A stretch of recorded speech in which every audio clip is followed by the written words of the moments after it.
Hi friends, welcome to my channel. இன்னைக்கு நம்ம கிருஷ்ண ஜெயந்திக்கு ஸ்பெஷலாக 5 to 10 மினிட்ஸில் செய்கிற மாதிரி ஒரு பாயாசம் ரெசிபி தான் பார்க்க போகிறோம். வாங்க எப்படி பண்ணலான்னு பார்க்கலாம்.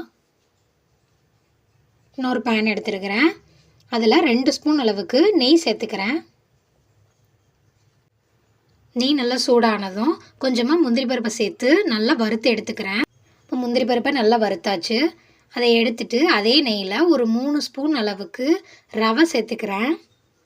இது நீங்கள் வறுத்த ரவை வறுக்காத ரவை எதுனாலும் சேர்த்துக்கலாம்.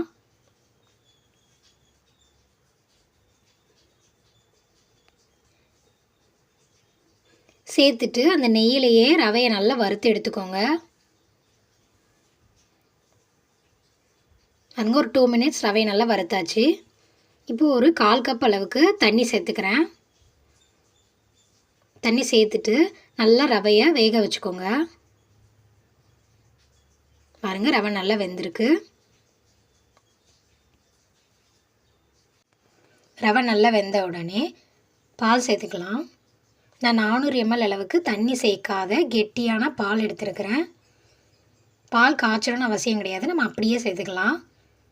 சேர்த்துட்டு ரவையெல்லாம் கரைஞ்சி வர அளவுக்கு நல்லா மிக்ஸ் பண்ணி விட்டுக்கலாம். இப்போ கொஞ்சமாக ஃபுட் கலர் சேர்த்துருக்குறேன். உங்களுக்கு ஃபுட் கலர் சேர்க்க விருப்பம் இல்லைன்னா நீங்கள் குங்குமப்பூவை பாலில் ஊற வச்சு கூட சேர்த்துக்கலாம். நல்லா மிக்ஸ் பண்ணி விட்டுக்கோங்க. பால் நல்லா கொதிக்கட்டும். ஜஸ்ட் ஒரு 3 மினிட்ஸ்லேயே பால் நல்லா கொதிச்சுட்டு